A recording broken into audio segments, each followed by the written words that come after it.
Jumpa lagi Jakarta TV. Ya, kita kali ini hadir lagi dengan sebuah laptop.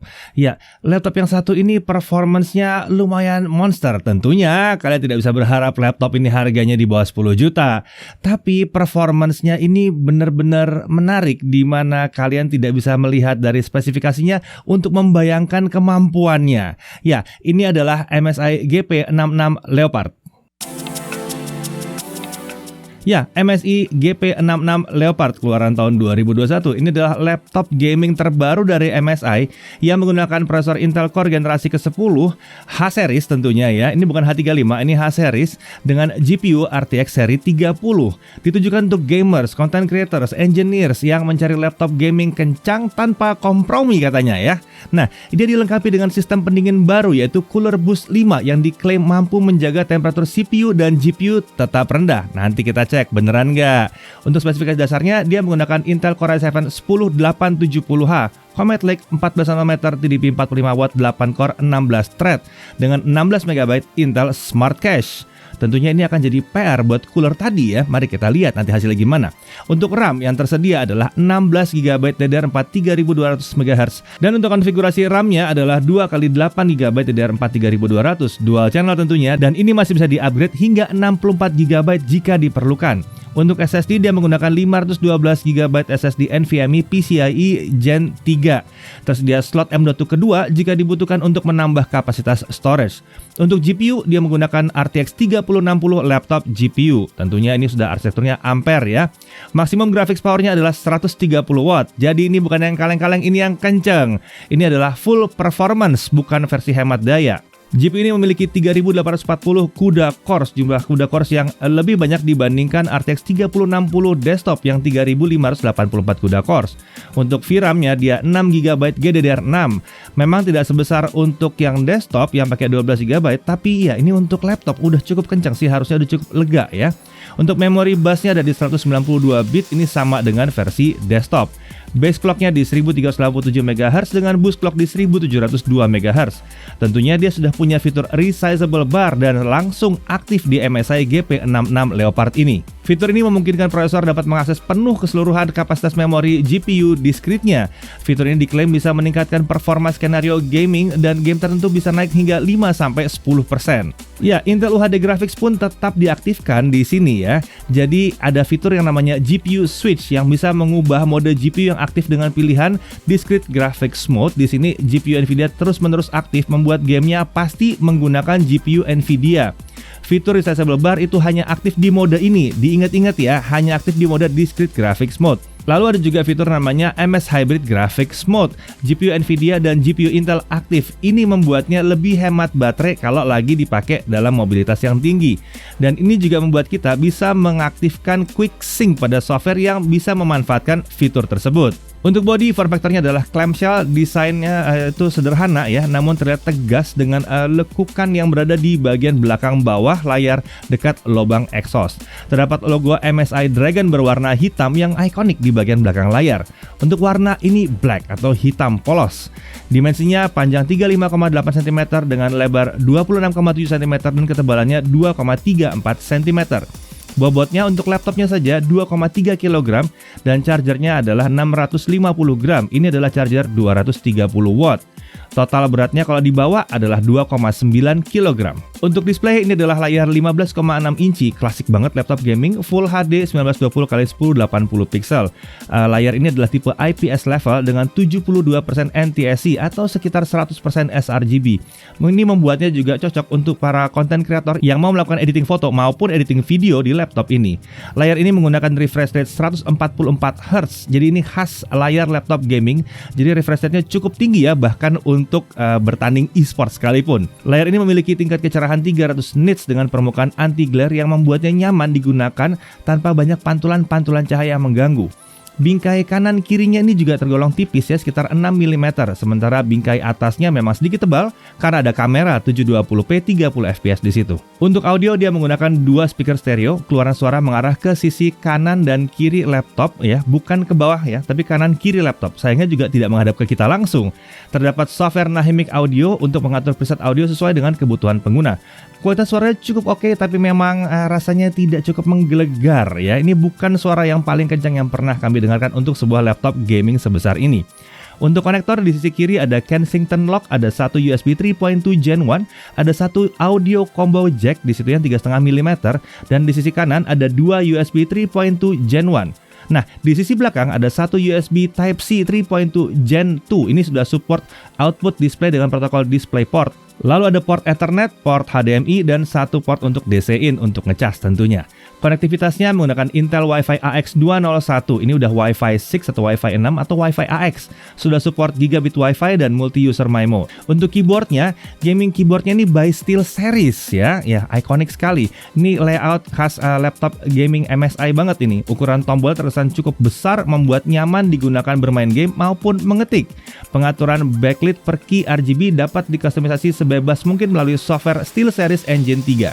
Backlit ini memiliki 3 tingkat kecerahan, dan menariknya saat tombol function ditekan, tombol keyboard lain yang terkait dengan fungsi tombol function akan ikut menyala, memudahkan kalian untuk memilih fungsi-fungsi apa yang bisa digunakan. Untuk touchpad, posisinya center to spacebar, namun sedikit ke kiri sedikit ya.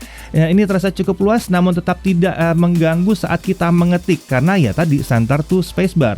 Tidak terdapat tombol khusus untuk klik kanan dan kiri, tapi dia sudah mendukung Windows Precision Driver yang membuatnya nyaman untuk dipakai. Nah, untuk pengaturan performa, ada 5 preset pengaturan performa yang bisa diubah melalui software MSI Dragon Center. Yang pertama adalah Extreme Performance. Terdapat pengaturan overclock GPU dan VRAM pada mode ini. Terdapat switch untuk mengaktifkan mode Cooler Boost, di mana kipas diputar secara maksimal terus-menerus. Kemudian ada mode Balance, ada Silence, ada Super Battery, dan ada User. Nah, pada User ini kita bisa mengatur sendiri performance profile dan fan profile yang ingin kita gunakan. Oke, sekarang mari kita lihat dulu konsistensi performanya dengan Cinebench R15 kita looping 20 kali. Tapi ingat, ini kita lihat konsistensi performanya karena skor di sini tidak menentukan secara penuh performanya dia untuk aplikasi yang kita akan gunakan. Di sini terlihat burst score atau skor tertinggi baik di mode balance, extreme performance maupun silence ternyata tidak dicapai pada putaran pertama atau run pertama. Pada mode balance, skor tertinggi dicapai pada run kedua dengan perolehan sekitar 1677 poin. Sementara di mode extreme performance dicapai di run ke-14 bahkan dengan perolehan 1750 poin. Sementara di mode silence ini dicapai di run ke-9 dengan perolehan 1117 poin. Jadi performa tertinggi prosesor ini bisa terjadi kapan saja. Lucu nih ya. Bahkan di tengah-tengah aktivitas berlangsung dia bisa tiba-tiba ya udah saya maunya kenceng, bisa kenceng, saya kencengin. Sementara itu untuk sustain performance atau performa yang bisa dipertahankan pada mode balance, skor yang bisa dipertahankan ada di kisaran 1620 sampai 1670 poin. Untuk mode extreme performance itu bisa dipertahankan di 1720 sampai 1750 poin. Sementara pada mode silence itu sekitar 1100 sampai 1120 poin. Tampaknya sustain performance di laptop ini tergolong sangat baik karena tidak banyak berbeda dengan skor burst maksimum. Jadi jelas ya, ini minim sekali gejala throttling. Kami menemukan bahwa tidak banyak laptop dengan prosesor yang seperti ini yang 8 core 16 thread dari Intel mampu mendapatkan sustain performance di atas 1700 poin. Yang ini bisa. Sementara pada mode silence tampak performa prosesor dibatasi agar hening kipasnya ya. Tapi performa yang ditawarkan masih mirip dengan prosesor Intel yang 6 core 12 thread generasi sebelumnya. Oke, kita langsung masuk aja ke aplikasi benerannya. Di sini kita bisa lihat performa yang benar ya. Kita pakai Blender 2.92 dengan BMW 27 Scene ya. CPU render doang kita lihat ini selesai dalam waktu 3 menit 51 detik. Perolehan yang oke banget. Lalu kalau kita pakai GPU-nya, oh ya ini kencang. Di 38 detik saja semuanya sudah selesai.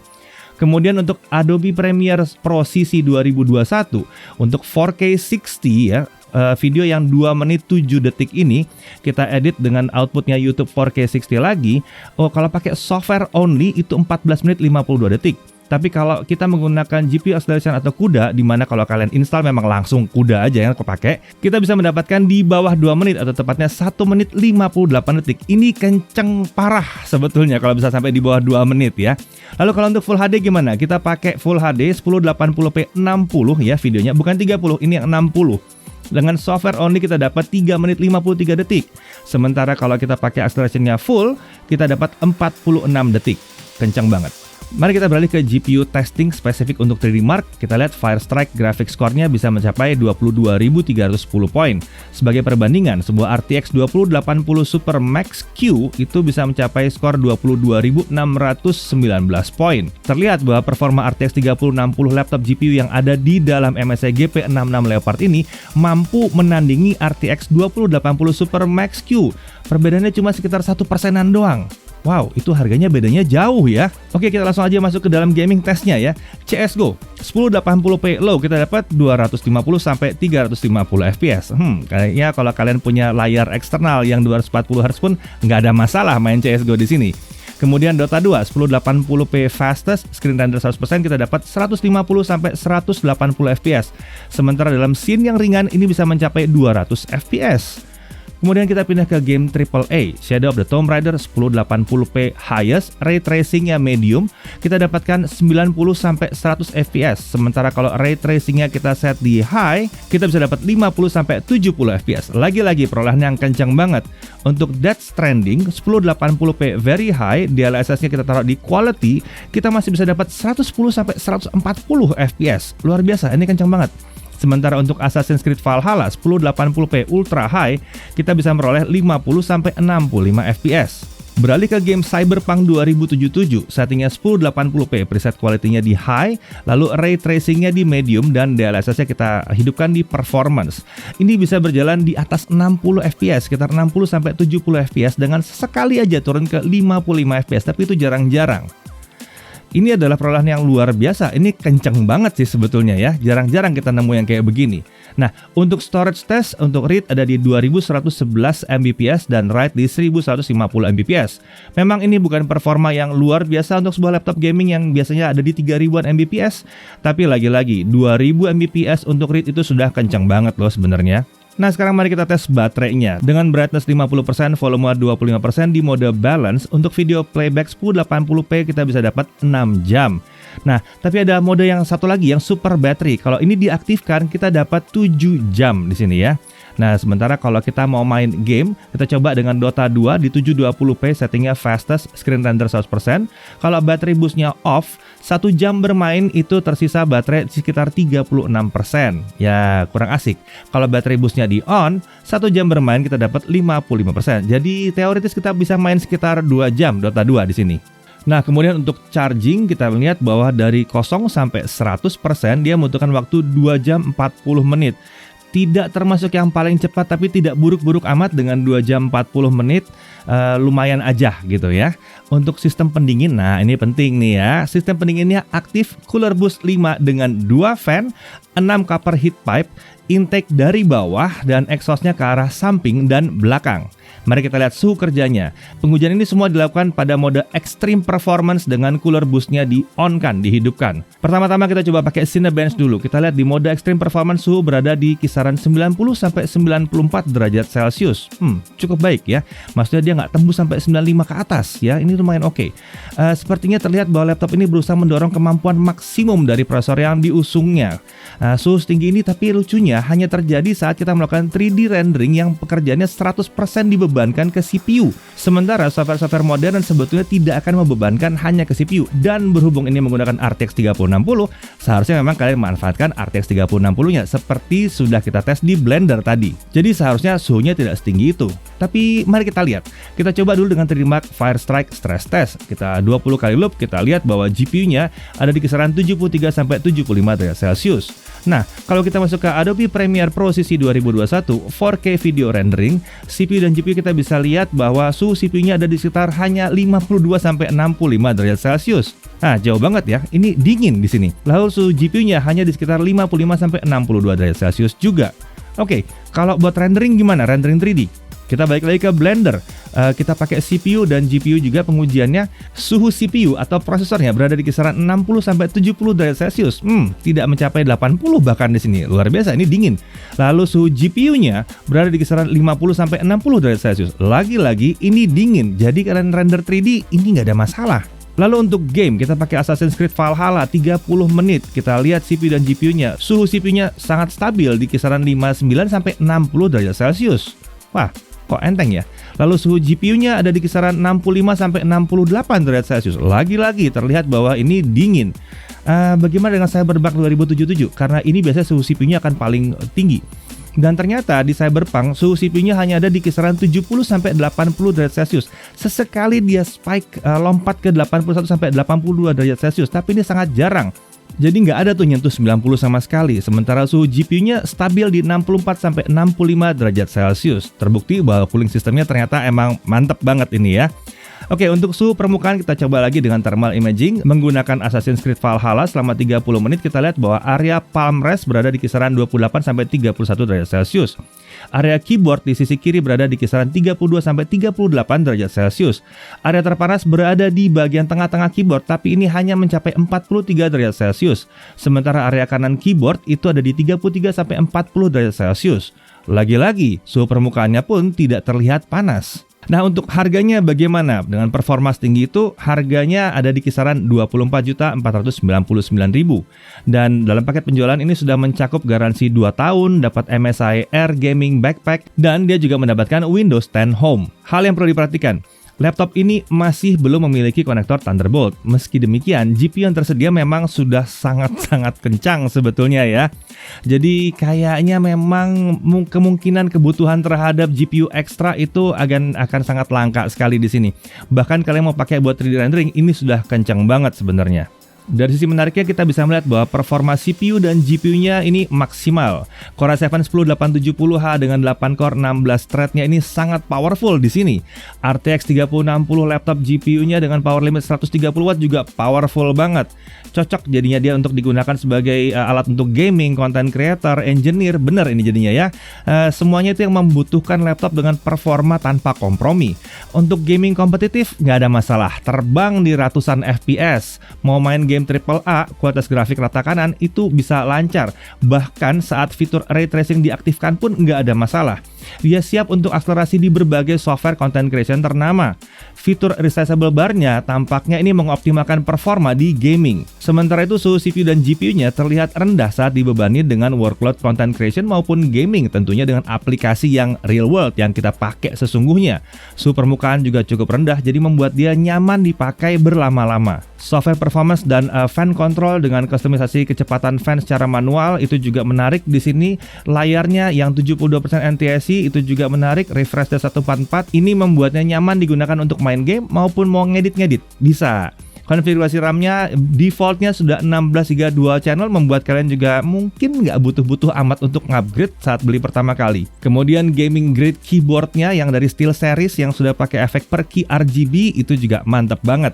Serta jumlah dan jenis konektornya juga lengkap di sini ya. Dan untuk konektivitas wireless dia sudah pakai Wi-Fi 6. Dengan performa yang ditawarkan MSI GP66 Leopard ini membuatnya jadi laptop gaming dengan kelas harga di bawah 30 juta yang sangat menarik untuk dipertimbangkan para gamers, content creators, dan engineer ya. Ya kalian mau pakai software CAD gitu cocok di sini. Kalian mau editing video, 3D rendering cocok banget di sini. Semakin menarik lagi jika diingat bahwa laptop gaming dengan level performa seperti ini dulunya harus ditebus dengan harga beberapa kali lipat lebih mahal. Yang ini bahkan tidak mencapai 25 juta rupiah. Saya Deddy Irfan, Jaga TV TV.